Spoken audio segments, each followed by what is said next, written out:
Of page অপটিমাইজেশনের এই পর্বে আমরা শিখব সোশ্যাল বুকমার্কিং সম্পর্কে। আমরা অনেকেই যারা এসইও করি তারা হয়তো আগে থাকতে টুকিটাকি সোশ্যাল বুকমার্কিংয়ের নাম শুনেছি এবং হয়তো অনেকে প্র্যাকটিস করেছেন, বা একদমই যারা আমরা নতুন আজকে ফার্স্ট টাইম সোশ্যাল বুকমার্কিংয়ের কথা শুনতেছি, তাদের জন্য আমরা প্রথমে খুব ভালো করে জানবো what is this social bookmarking. আসলে এই সোশ্যাল বুকমার্কিং জিনিসটা কী এবং এসইওতে এটা কেন আমাদের প্রয়োজন। First of all, what is bookmarking? আসলে বুকমার্কিং কী জিনিস? বুকমার্কিং হচ্ছে, ধরে নিলাম আমরা কোনো একটা ওয়েবসাইট ব্রাউজ করছি, একটা ওয়েবসাইটের পেজ আমাদের সামনে আছে, সেখানে কোনো ইম্পর্ট্যান্ট কোনো তথ্য আছে। তো এখন আমি কি করব? আমি সেই তথ্যটা চাচ্ছি সেভ করে রাখতে। তো আমি তথ্যটা কিভাবে সেভ করে রাখবো ব্রাউজারে? তথ্যটা সেভ করার জন্য আমি এখানে এই আইকনটিতে ক্লিক করলাম এবং ডানে ক্লিক করলাম। দেখুন, আমার এই তথ্যটি এই জায়গাটিতে সেভ হয়ে আছে। পরবর্তীতে আমি যদি এই সাইটটা থেকে চলেও যাই, আমি এক ক্লিকে এই ব্রাউজারের এই অপশনটি থেকে সেই পেজে চলে যেতে পারবো। দ্যাট মিন্স আমার ইম্পর্টেন্ট কোনো বিষয় যদি আমার সেভ করে রাখার প্রয়োজন পড়ে, আমি ব্রাউজারে এইভাবে সেভ করে রাখতে পারবো, এবং এইটাকে বলা হয় বুকমার্ক করা। তো পার্সোনালি ধরেন আমি যখন এসইওর কাজ করব, তখন হয়তো এরকম আমার 5টা 10টা 20টা লিঙ্ক বুকমার্ক করে রাখতে হবে। ইম্পর্টেন্ট গুরুত্বপূর্ণ বিভিন্ন আর্টিকেলের লিঙ্কগুলো বুকমার্ক করার প্রয়োজন হতে পারে, যেটা আমি পরবর্তীতে পড়তে চাই। দ্যাট মিন্স আমি লিঙ্কটা সেভ করে রাখলাম। তো ঠিক আমার মতো এরকম আরও যারা 10জন এসইওর কাজ করে, তাদের কাছে হয়তো 5টা 10টা করে এরকম লিঙ্ক থাকবে, যারা তাদের কম্পিউটারে সেভ করে রাখবে ওই লিঙ্কগুলো। এখন সবার কাছে ইন্ডিভিজুয়াল, যার যার লিঙ্ক তার তার কাছে, কেউ কারো লিঙ্ক সম্পর্কে জানে না। এখন যদি এরকম একটা প্ল্যাটফর্ম তৈরি করা যায়, যেই প্ল্যাটফর্মে সবাই সবার ওই সেভ করার বুকমার্কগুলো শেয়ার করবে, এতে করে যেটা হবে, সবার মধ্যে নলেজগুলো ডিস্ট্রিবিউট হবে। আমি কি কি দেখতেছি, আমি কোন কোন আর্টিকেল, আমার এসইও ইন্ডাস্ট্রিতে কোন কোন ইম্পর্ট্যান্ট আর্টিকেল আছে, সেটা আমি শেয়ার করলাম সবার সাথে। তারা সবাই তাদের ইম্পর্ট্যান্ট আর্টিকেলগুলো শেয়ার করলো, সবাই সবারটা জানতে পারলো, সবাই এখান থেকে বেনিফিট হলো। ঠিক এই যে ধারণাটা, এটাই হচ্ছে সোশ্যাল বুকমার্কিং। এটা অনেকটা ফেসবুকের মতো। ফেসবুক হচ্ছে কি সাইট? আমরা সবাই জানি ফেসবুক হচ্ছে সোশ্যাল মিডিয়া। সোশ্যাল মিডিয়া মানে কি? আমরা যে সোশ্যাল প্রাণী যারা আছি, আমরা আমাদের সমাজে যারা আছি মানুষ, তারা সবাই আমরা প্রতিদিন কি করছি, আমাদের সামাজিক জীবনে আমরা কি করছি, কি খাচ্ছি, এই বিষয়গুলো আমরা ফেসবুকে শেয়ার করতেছি সবার সাথে, বন্ধুবান্ধব, ফ্রেন্ডস অ্যান্ড ফ্যামিলি, তাদের সাথে শেয়ার করছি। তো এই যে আমাদের সামাজিক লাইফটাকে সোশ্যালাইজ করা হয়েছে এখানে, দ্যাটস ওয়াই সেটা হচ্ছে একটি সোশ্যাল মিডিয়া। ঠিক একইভাবে আমরা যে পার্সোনালি বুকমার্ক করে রাখি লিঙ্কগুলো, সেই বুকমার্কগুলোকে সোশ্যালাইজ করা হয় সোশ্যাল বুকমার্কিং ওয়েবসাইটের মাধ্যমে। এখন আমরা প্রশ্ন আসতে পারে, এই সোশ্যাল বুকমার্কিং ওয়েবসাইটের সাথে আমাদের এসইওর কী কাজ? আমাদের এসইওর কাজ হচ্ছে, যেহেতু সোশ্যাল বুকমার্কিং ওয়েবসাইটে বিভিন্ন মানুষ তাদের পার্সোনাল জিনিসপত্র শেয়ার করে, দ্যাটস ওয়াই এই সোশ্যাল বুকমার্কিং ওয়েবসাইটগুলোর পেজ র্যাঙ্ক এবং এদের অথরিটি অনেক বেশি থাকে। এবং এখানে আমরা যদি আমাদের পার্সোনাল জিনিসের পাশাপাশি আমাদের ওয়েবসাইটের লিঙ্কটাও শেয়ার করে দিতে পারি, তাহলে তো কোনো কথাই নেই। আমরা এখান থেকে ফ্রি একটা লিঙ্ক পেয়ে যাব, এবং যেটা আমার ওয়েবসাইটের জন্য অনেক জনপ্রিয়।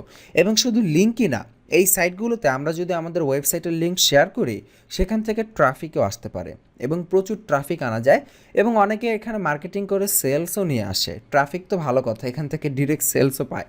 তো যাই হোক, চলুন আমরা একটু প্র্যাকটিক্যালি দেখি কীভাবে সোশ্যাল বুকমার্কিং কাজ করে। আমরা একটি ওয়েবসাইটে যাচ্ছি, reddit.com। এটি ওয়ার্ল্ডের অন্যতম top famous social bookmarking site, এবং এটার অথরিটি অনেক। তো এটার প্রথম আমরা অথরিটিটা চেক করি যে আসলে এই ধরনের সোশ্যাল বুকমার্কিং সাইটের অথরিটিটা কত হয়। তো আমরা এখান থেকে মস টুলটাকে অ্যাক্টিভ করে দিলেই অথরিটিটা চেক করতে পারবো। এখানে দেখুন, এখানে লগ ইন করা আছে মস টুলবার। আচ্ছা, এটা আমি উপরে দিয়ে দিচ্ছি এখানে ক্লিক করে। দেখুন, এই যে reddit.com, এটার অথরিটি দেখেছেন? পেজ অথরিটি 87 এবং ডোমেইন অথরিটি 97। তার মানে বুঝতে পারতেছেন এটা কত অথরিটিভ সাইট।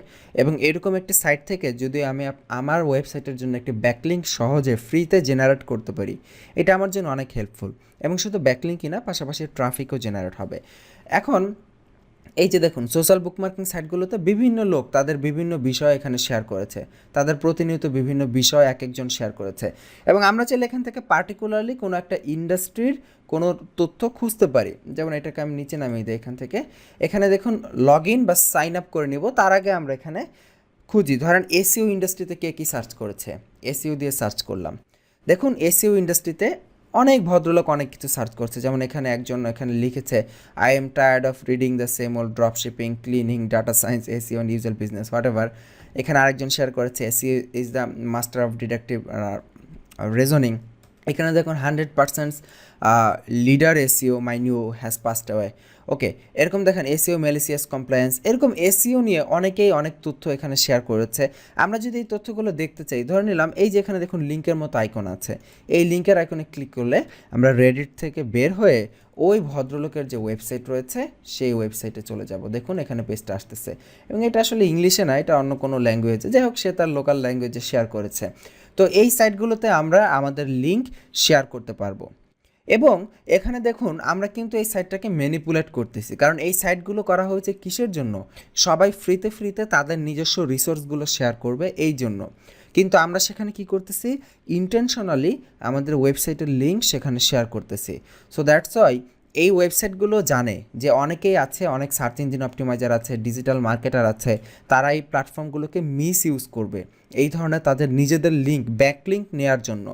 সো এই ওয়েবসাইটগুলো সবসময় চায় আমরা যে লিঙ্কগুলো শেয়ার করি সেগুলো যাতে কোনো অবস্থাতেই মার্কেটিংয়ের জন্য বা ব্যাকলিঙ্ক তৈরি করার জন্য না হয়, এবং আমরা এগুলোতে এমনভাবে লিঙ্ক শেয়ার করব তারা যদি বিন্দুমাত্র টের পায় যে আমরা আসলে তাদেরকে ম্যানিপুলেট করার জন্য লিঙ্ক শেয়ার করতেছি, তাহলে আমার অ্যাকাউন্ট সাথে সাথে সাসপেন্ড করে দেবে।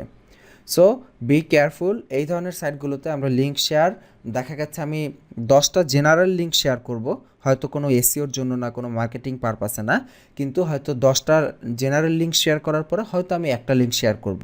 আবার এমন না যে আমি এই ওয়েবসাইটগুলোতে অ্যাকাউন্ট খুলেই সাথে সাথে 50টা 100টা লিঙ্ক শেয়ার করা শুরু করে দিব, তাহলে কিন্তু আমার অ্যাকাউন্টকে সাসপেন্ড করে দেওয়া হবে। এবং আপনাকে মনে রাখতে হবে সব জায়গায় কমন সেন্স ইউজ করতে হবে। আমি বলেছি এসইওতে কমন সেন্স খুব ভালো কাজ করে। সেটা হচ্ছে এই যে সাইটগুলো, এই সাইটগুলোর একটা স্বাভাবিক, প্রত্যেকটা ওয়েবসাইটের প্রত্যেকটা সব কিছুর একটা জেনারেল উদ্দেশ্য থাকে। আমরা যদি সেখান থেকে আমাদের নিজেদের কোনো বেনিফিট নিয়ে আসতে চাই সেখান থেকে, সো এমনভাবে বেনিফিট নিয়ে আসতে হবে যাতে করে ওই ওয়েবসাইটের যারা কর্তৃপক্ষ তারা যাতে সন্দেহ না করে। যদি তাদের হাতে আমরা ধরা খাই যে আমরা তাদের প্ল্যাটফর্মগুলোকে মিস ইউজ করতেছি আমাদের নিজেদের মার্কেটিং পারপাসে, লিঙ্ক বিল্ডিংয়ের পারপাসে, তাহলে তারা আমাকে সাথে সাথে ব্যান করবে। সো এই বিষয়গুলো মাথায় রেখে সোশ্যাল বুকমার্কিং করতে হবে। এই পর্বে আমরা কোনো প্র্যাকটিক্যাল বুকমার্ক করলাম না, আমরা শুধুমাত্র জানলাম আসলে সোশ্যাল বুকমার্কিং কী এবং সোশ্যাল বুকমার্কিং কেন এসইওতে, মানে কীভাবে সোশ্যাল বুকমার্কিং থেকে এসইওতে আমরা বেনিফিট নিয়ে আসতে পারি। তো এই পর্ব খুবই বেসিক ছিল। আসলে সত্যি কথা বলতে আমরা অনেকেই সোশ্যাল বুকমার্কিং করি এসইওর জন্য, কিন্তু আসলে বুঝিই না আসলে সোশ্যাল বুকমার্কিং জিনিসটা কী। তো আপনাদেরকে জাস্ট এটা জানানোর জন্য এই পর্বটা ছিল। আগামী পর্ব থেকে আমরা প্র্যাকটিক্যালি দেখব যে সোশ্যাল বুকমার্কিং আসলে কীভাবে করতে হয়। তো আগামী পর্বগুলোর আমন্ত্রণ জানিয়ে এখানে শেষ করছি। ভালো থাকবেন, আল্লাহ হাফিজ।